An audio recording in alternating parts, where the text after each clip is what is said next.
UP board class 12 के प्यारे विद्यार्थियों, स्वागत है आप सभी का शिवम लेक्चरर में। राष्ट्र का स्वरूप चैप्टर के 4 अति महत्वपूर्ण गद्यांश हैं जो कि यूपी बोर्ड एग्जाम 2026 के लिए इम्पोर्टेंट है।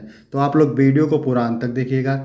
यदि आप वीडियो को अंत तक देखते हैं तो मेरी गारंटी है कि 10 अंक आपके बिल्कुल इस वीडियो से पक्के हो जाएंगे, क्योंकि 10 नंबर का आपके एग्जाम में गद्यांश पूछा जाता है। ठीक है, तो चलिए वीडियो को शुरू करते हैं। सभी लोग वीडियो को लाइक करेंगे, चैनल पर नए होंगे चैनल को सब्सक्राइब करेंगे, शेयर करेंगे। पहले आप ये जान लीजिए कि प्रश्न कैसे पूछा जाता है। प्रश्न पूछा जाता है, दिए गए गद्यांश पर आधारित प्रश्नों के उत्तर दीजिए। 10 अंक का पूछा जाता है। गद्यांश दिया रहता है, गद्यांश के नीचे 5 प्रश्न रहते हैं, एक प्रश्न 2 अंक का होता है, तो कुल मिला के 10 अंक हो गए। तो यहाँ पर देखिए, पहला मोस्ट इम्पॉर्टेंट गद्यांश, मातृभूमि पर निवास करने वाले मनुष्य राष्ट्र का दूसरा अंग है। पृथ्वी हो और मनुष्य ना हो तो राष्ट्र की कल्पना असंभव है। पृथ्वी और जन दोनों के सम्मिलन से ही राष्ट्र का स्वरूप संपादित होता है। जन के कारण ही पृथ्वी मातृभूमि की संज्ञा प्राप्त करती है। पृथ्वी माता है और जन सच्चे अर्थों में पृथ्वी का पुत्र है। तो मोस्ट इम्पॉर्टेंट है। ठीक है, तो पहला क्वेश्चन आपके एग्जाम में यही पूछेगा, उपर्युक्त गद्यांश के पाठ और लेखक का नाम। तो इसकी हम आपको ट्रिक बता देते हैं। जहाँ पर दिख जाए मातृभूमि शब्द, जन शब्द दिख जाए, ठीक है, पृथ्वी शब्द दिख जाए, धरती शब्द दिख जाए, ठीक है, धरती शब्द दिख जाए, राष्ट्र शब्द दिख जाए, भारत राष्ट्र शब्द दिख जाए और मातृभूमि शब्द दिख जाए, तो आप समझ जाइएगा कि ये राष्ट्र के स्वरूप चैप्टर से लिया गया है और इसके लेखक कौन है? वासुदेव शरण अग्रवाल।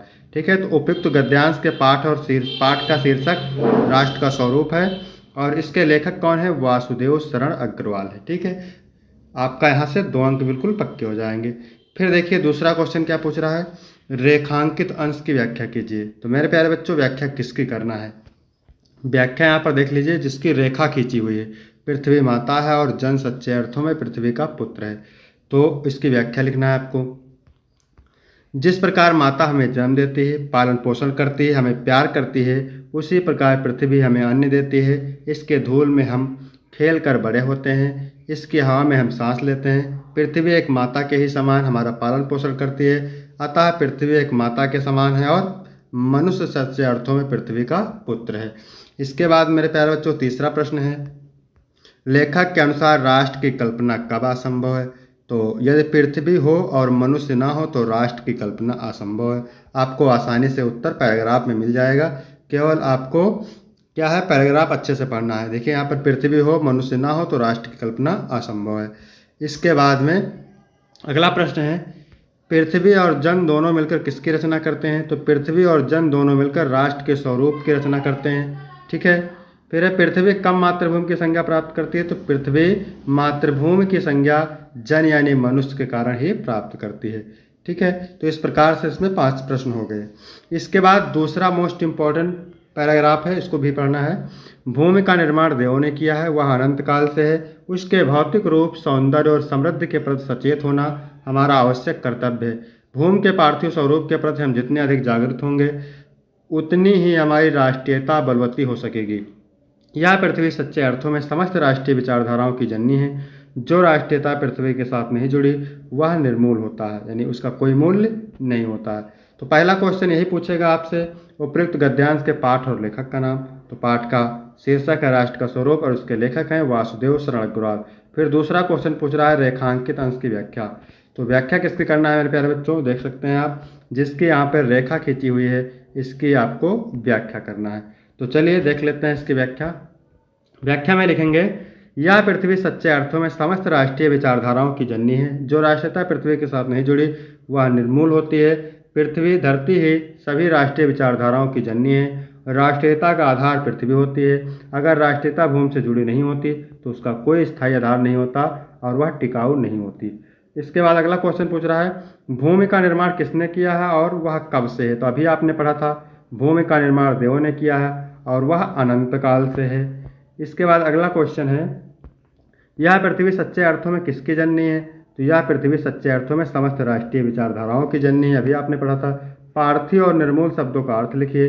पार्थिव का अर्थ होता है भौतिक या धरती से संबंधित, निर्मूल का अर्थ होता है जड़ से रहित या बिना आधार के। इसके बाद तीसरा मोस्ट इम्पॉर्टेंट पैराग्राफ है, इसको भी देखते हैं। जन का प्रवाह अनंत होता है। सहस्त्रों वर्षों से भूमि के साथ राष्ट्रीय जन ने तादात्म्य प्राप्त किया है। जब तक सूर्य की रश्मियाँ नित्य प्रातःकाल भुवन को अमृत से भर देती हैं, तब तक राष्ट्रीय जन का जीवन भी अमर है। इतिहास के अनेक उतार चढ़ाव पार करने के बाद ही राष्ट्र निवासी जन नई उठती लहरों से आगे बढ़ने के लिए अजर अमर हैं। जन का संतत्व ही जीवन नदी के प्रवाह की तरह है। ठीक है, तो पहला क्वेश्चन वही सेम है, पाठ और लेखक का नाम। ठीक है, तो पाठ का नाम है राष्ट्र का स्वरूप और लेखक का नाम है वासुदेव शरण अग्रवाल। दूसरा क्वेश्चन है रेखांकित अंश की व्याख्या। तो व्याख्या यहाँ पर देख सकते हैं किसकी करना है।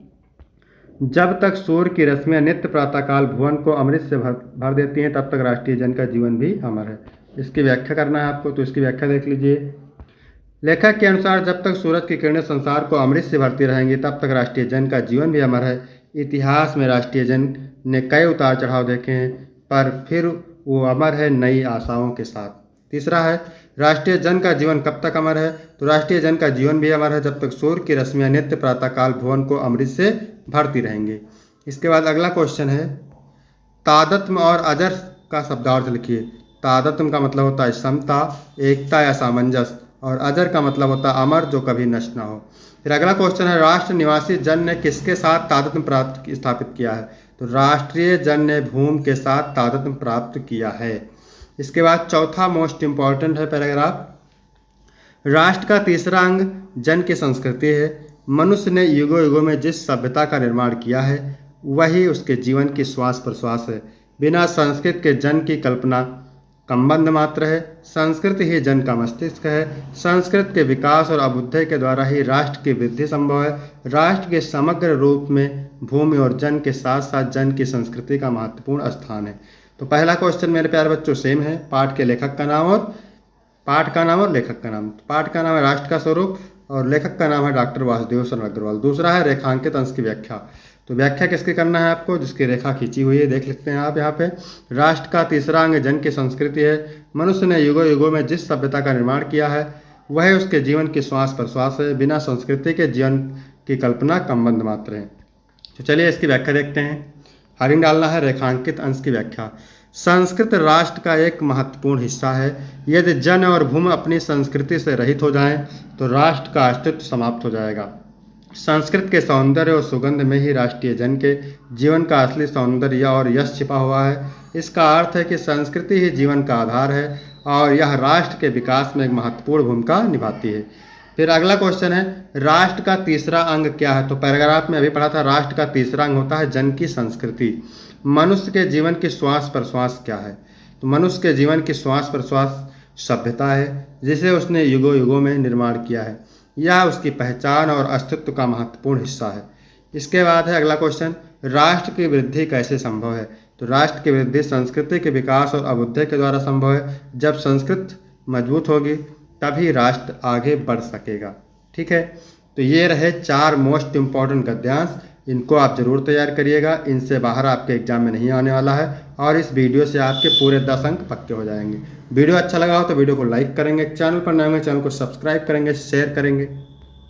धन्यवाद।